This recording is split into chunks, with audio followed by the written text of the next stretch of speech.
अगर आप Pakistan stock exchange में इन्वेस्टमेंट करना चाहते हैं या फिर इस हवाले से कोई भी रहनुमाई हासिल करना चाहते हैं तो अभी जाएं और PSMU के यूट्यूब चैनल को सब्सक्राइब करें।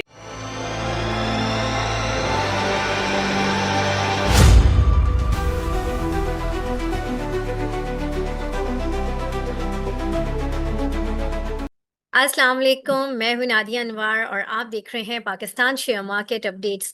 नाजरीन, बात करेंगे आज की मार्केट के ऊपर और जो है आज हमारे साथ मौजूद है बात करने के लिए AWT इन्वेस्टमेंट से हेड ऑफ इक्विटी सर, मैं बात कर रही हूं सर उमैर नसीर साहब की।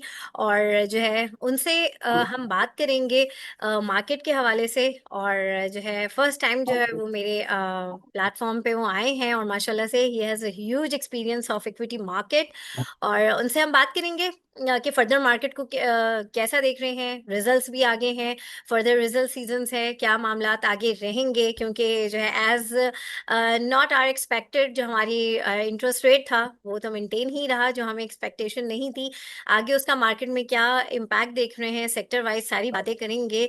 और जो है ये सारी बातें करने के लिए जो है उनको वेलकम करने से पहले आप लोगों से मैं ये ज़रूर रिक्वेस्ट करूंगी कि आप लोग जो है मेरे प्रोग्राम्स को ज़्यादा से ज़्यादा लाइक करें और साथ ही साथ मेरे चैनल को भी सब्सक्राइब करें, साथ में बेल आइकन को भी हिट करें। और इसके अलावा आपने इसको शेयर करना है सबके साथ ताकि लोगों को इन्वेस्टमेंट की और साथ ही साथ फाइनेंशियल मार्केट की अवेयरनेस हो।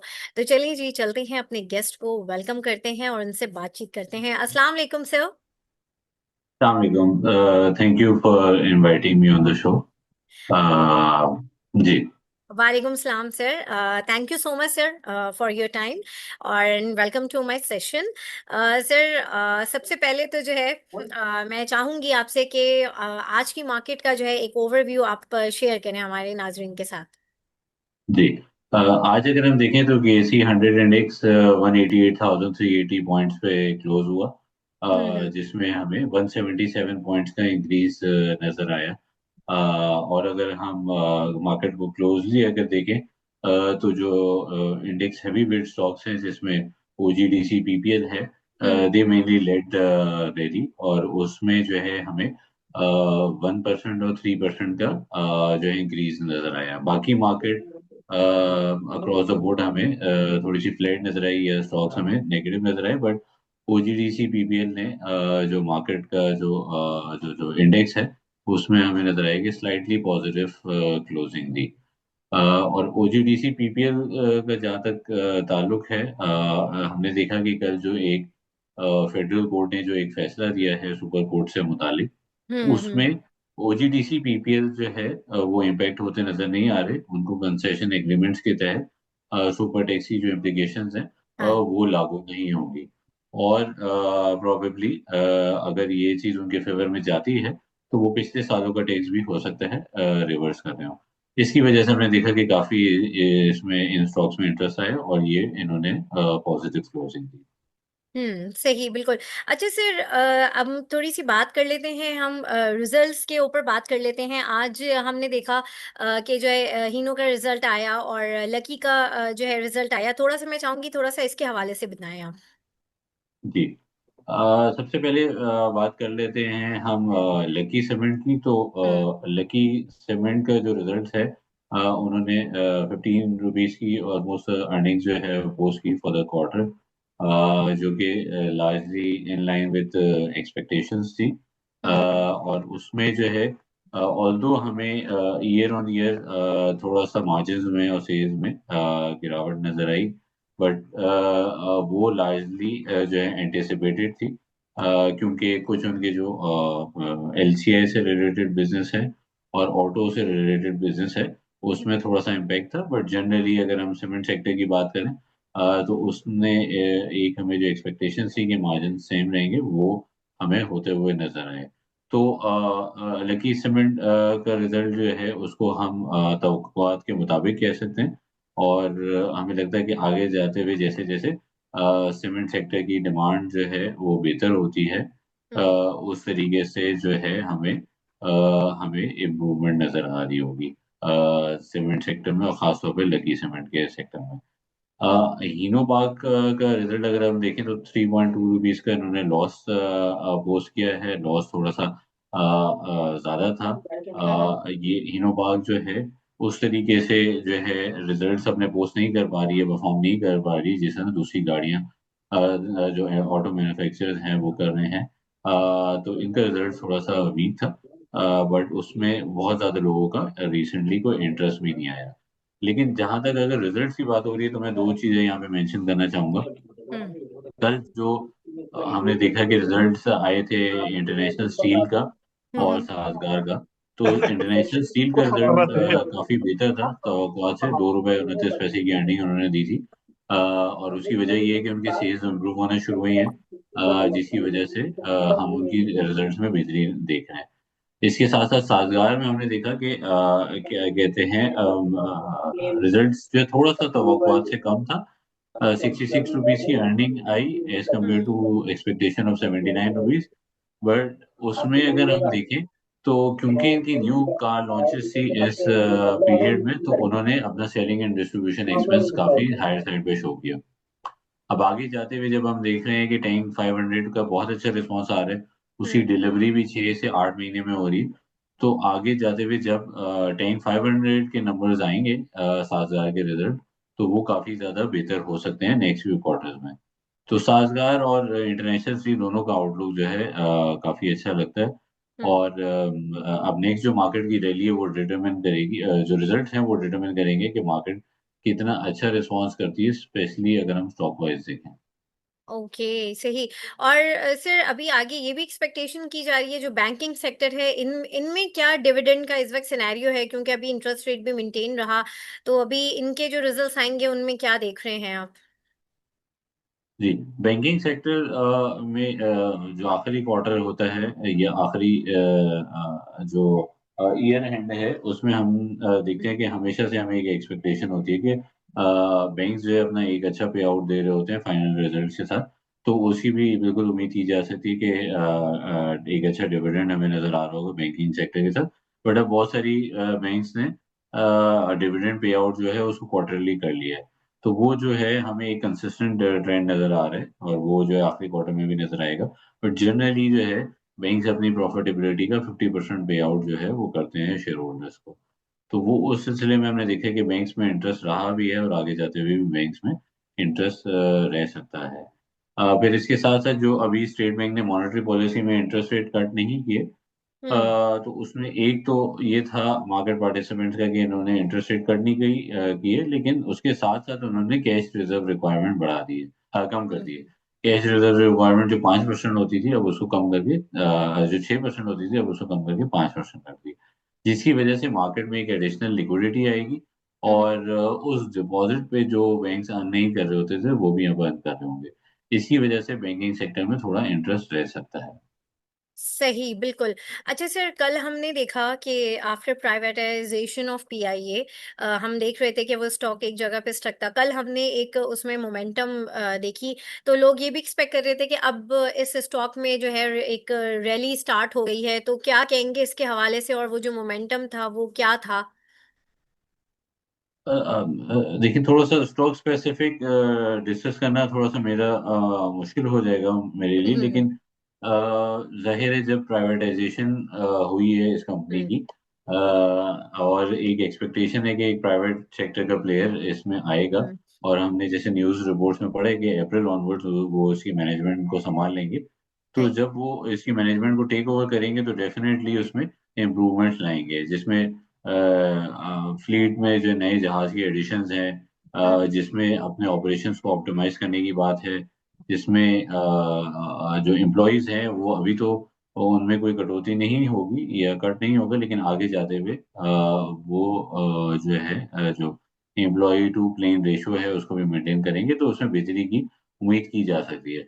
अब वो चीज कितने हद तक स्टॉक में रिफ्लेक्ट होगी ये अभी देखना बाकी है। या सही। स्टॉक उसका ओवर वैल्यूड है या अंडर वैल्यूड है इसमें मैं कमेंट नहीं करूंगा, लेकिन डेफिनेटली जो ऑपरेशन है उसमें हमें इम्प्रूवमेंट नजर आएगी। ओके ग्रेट बिल्कुल। अच्छा जी, यहाँ पर हमारे साथ कुछ पार्टिसिपेंट्स हैं, उनके हम कुछ सवाल ले लेते हैं। जी इफ्तिखार अहमद साहब, आप अपना सवाल कीजिए। अस्सलाम वालेकुम सर। वालेकुम सलाम।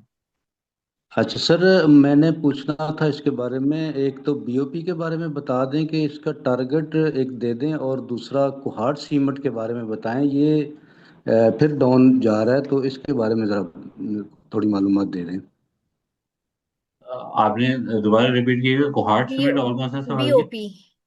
बी बीओपी, बीओपी ठीक है। बैंक ऑफ ठीक पंजाब। ठीक है। ठीक है। देखिए, हमने ओवरऑल बैंकिंग सेक्टर में काफ़ी ज़्यादा अच्छी रैली देखी है। और उसमें बीओपी में भी हमने अच्छी रैली देखी है, क्योंकि उन्होंने जो है एक्सपेक्टेशन है कि वो डिविडेंड पेमेंट जो है वो देते रहेंगे आगे भी।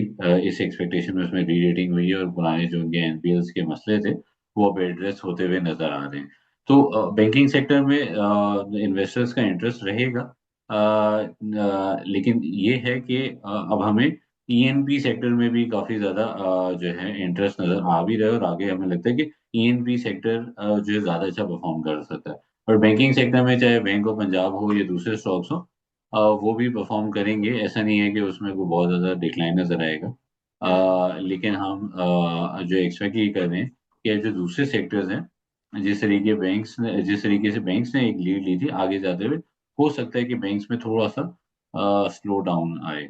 और इसी तरह अगर सीमेंट की बात करें, तो सीमेंट में ऑब्वियसली हम देख रहे हैं कि डिस्पैचेस में इम्प्रूवमेंट नजर आ रही है, लोकल डिस्पैचेस इंक्रीज हो रहे हैं। एक्सपोर्ट साइड अभी थोड़ी सी अफेक्ट हुई भी है अफगानिस्तान इशू की वजह से। तो वो उसको देखते हुए डेफिनेटली जो है सीमेंट सेक्टर में बेहतरी नजर आएगी हमें। और उसमें एक बीच में पॉज आ गया था due to announcement of DG Khan cement, जो एक्सपेंशन करने जा रहे हैं अपनी सीमेंट लाइन को। लेकिन आगे जाते हुए ये उम्मीद की जा सकती है कि सीमेंट सेक्टर भी अच्छा परफॉर्म करेगा, और उसमें कोहाट सीमेंट जो है इट्स गुड स्टॉक, जिसको आप जो है अपने रडार में रख सकते हैं। सही। जी बहुत शुक्रिया सर, थैंक यू। बहुत शुक्रिया इफ्तिखार साहब जी। अदनान मोहम्मद, अपना सवाल कीजिए।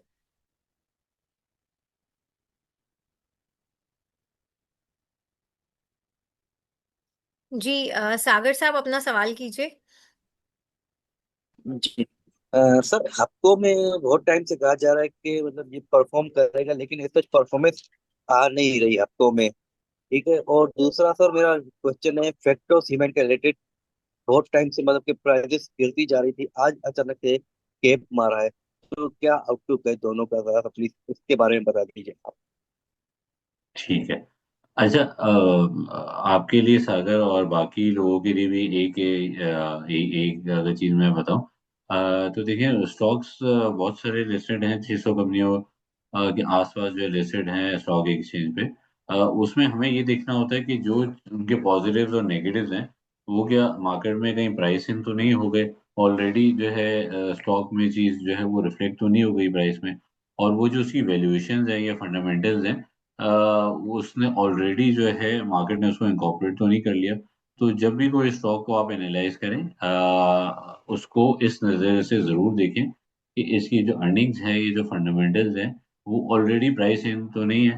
कहीं आप वो स्टॉक जो है एक्सपेंसिव रेट पे तो परचेज नहीं कर रहे। ये बहुत ज़रूरी है अपनी इन्वेस्टमेंट डिसीजन को करते वक्त, किसी भी स्टॉक को एनालाइज करना। हो सकता है कि ये रीजंस हो जिसकी वजह से जो है हप्को ने परफॉर्म नहीं किया उस तरीके से।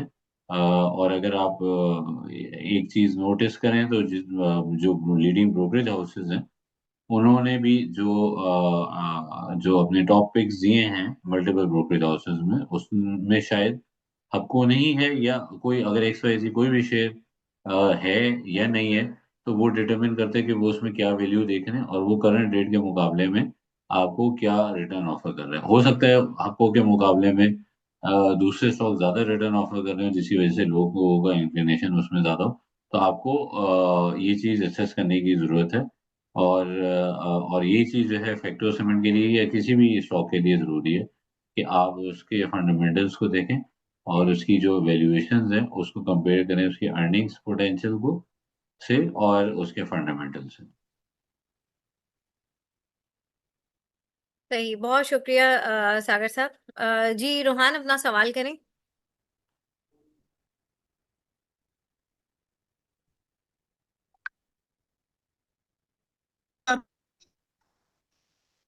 हेलो। जी जी जी। जी, अपना सवाल आवाज आ रही कीजिए। है? जी जी। सर मैं कह रहा हूँ कि 122,000 रुपए का बदला खड़ा हुआ है, लेकिन मार्केट तो ऊपर ऊपर जा रहा है, इसका क्या वजह है? और दूसरा मुझे सर हैस का और फारूक मोटर्स बता दें। शुक्रिया सर। आपका सवाल, पहला सवाल लिवरेज से मुतालिक था। लिवरेज के हवाले से इन्होंने जी। पूछा है। ओके। जी जी जी हाँ जी, जो लिवरेज बदला। जी, ठीक है ठीक है। अच्छा देखिए, मार्केट में डेफिनेटली लेवरेज की अमाउंट कल हमने देखा था कि काफ़ी इंक्रीज हुई थी। और उसमें जो है ऑब्वियसली जब मार्केट रैली कर रही होती है तो लेवरेज बढ़ जाता है, और मार्केट पार्टिसिपेंट जो इंक्रीज एक्टिविटी करते हैं लेवरेज फ्रंट पे।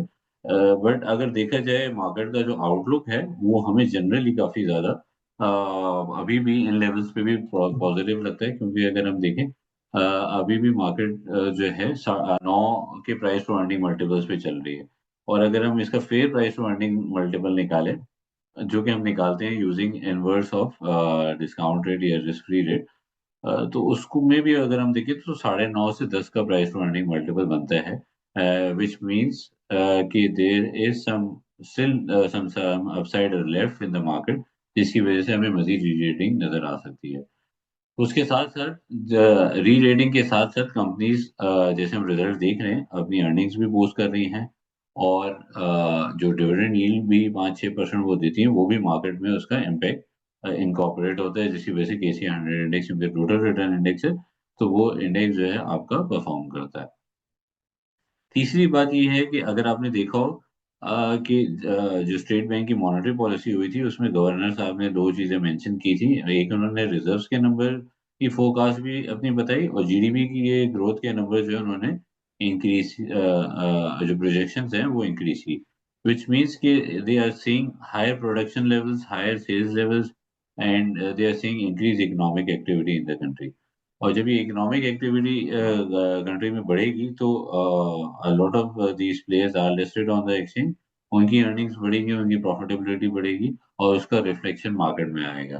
तो ऑल्दो लेवरेज बढ़ गया है, ठीक है, लेकिन हमें लगता है कि there is upside left in the market, और आपको जो दूसरे इन्वेस्टमेंट एवेन्यूज हैं उससे ज्यादा रिटर्न जो है अभी भी इन लेवल्स पे एक्सपेक्ट किया जा सकता है। और इसी को अगर आप अगर एनालाइज करें, जो आपके ब्रोकर्स हैं, उन्होंने भी 2,15,000, 2,20,000 से लेके 2,60,000 तक का इंडेक्स दिया है, जो कि उनके हिसाब से अचीव हो सकता है। तो मेरा भी इस पे यही पॉइंट है, बस इसमें इम्पोर्टेंट बात ये है कि आप इकोनॉमिक डेवलपमेंट्स देखते रहें, इसको देखते रहें।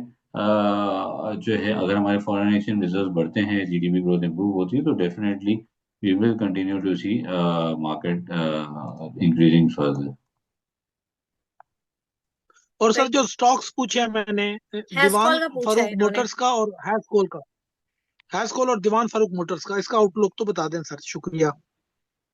अब इन स्टॉक्स पे थोड़ा सा कमेंट करना जो है डेफिनेटली जो है मेरे लिए आसान नहीं होगा, लेकिन बस आपको मैं यही सजेस्ट करूंगा कि हेस्कॉल कंपनी भी टर्न अराउंड के प्रोसेस से गुजर रही है, उसमें भी डेट रिस्ट्रक्चरिंग हो रही है, तो आप उसको एसेस करें, आप उसको फंडामेंटली देखें, अगर आपको अर्निंग्स ग्रोथ या पोटेंशियल लगता है और वो उसके वर्सेस अगर वैल्यू नजर आती है, तो डेफिनेटली आप उसमें इन्वेस्ट कर सकते हैं, लेकिन उसमें आप उसको अच्छी तरह रिसर्च करें, फंडामेंटल कॉल के बेसिस पे उस पर एक लॉन्ग टर्म व्यू लें, तो इंशाल्लाह बेहतर फैसला होगा। सही, बहुत शुक्रिया। जी बहुत शुक्रिया, अदनान, बहुत मेहरबानी। अदनान अपना सवाल कीजिए। अस्सलाम वालेकुम। जी जी वालेकुम वालेकुम सलाम। सलाम। अस्सलाम वालेकुम। जी जी। सर मेरा सवाल सिर्फ इतना है, BML के बारे में पूछना है। बैंक मुकर्रमा का क्या लगता है? मर्जिंग तो हो गई है, बट इसकी क्लोजिंग किस रेट पे लगती है, और आगे इसका क्या लगता है बैंक मुकर्रमा का? देखिए, थोड़ा सा ये स्टॉक स्पेसिफिक देना मेरे लिए मुश्किल हो जाता है, और खास तौर पे किसी एक पिक एंड चूज में नहीं कर सकता, लेकिन ये मैं आपको कह सकता हूँ कि जनरली जो है बैंकिंग सेक्टर अच्छा लगता है परफॉर्म करते हुए, लगता है कि वो कंटिन्यू करेगा परफॉर्म करते हुए, और जो है उसमें इन्वेस्टर्स का इंटरेस्ट रह सकता है। बाकी वही मेरी एडवाइस होगी आपकी कि आपके लिए कि एक स्टॉक को देखें तो बैंक्स में जो है आप उसकी price to earning ratio check करें, आप उनके प्राइस टू बुक मल्टीपल्स देखें, आरओई देखें और उसको कंपेयर करें बाकी बैंक से। अगर उसमें वैल्यू लगती है तो वो डेफिनेटली रीरेट होगा अपने पोटेंशियल के हिसाब से। अगर वो एक्सपेंसिव लगता है तो ऑब्वियसली आप किसी और स्टॉक में स्विच कर सकते हैं। हम लोग ऑब्वियसली एज फंड मैनेजर्स हर स्टॉक पे कमेंट भी नहीं कर सकते ना, हम हर स्टॉक को इस तरीके से देख रहे होते हैं। बट सही। आपके लिए एडवाइस यही है कि आप उस स्टॉक को स्टडी करें और फिर उसमें अपना व्यू बना के काम करें, तो इंशाल्लाह चांसेस हैं कि आप you can make good returns. सही। शुक्रिया सर, शुक्रिया। बहुत शुक्रिया जी।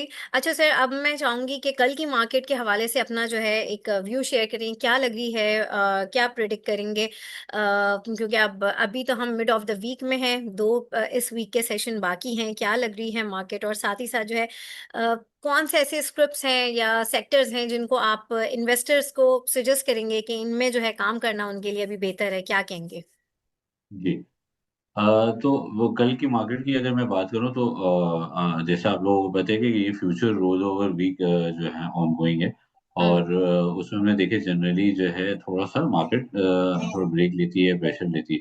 But hmm. Despite the fact कि फ्यूचर रोल ओवर वीक है, वी हैव सीन के मार्केट में काफी ज्यादा स्ट्रॉन्ग लिक्विडिटी और स्ट्रेंथ नजर आई है मार्केट में, उसने रेजिलियंस शो की है।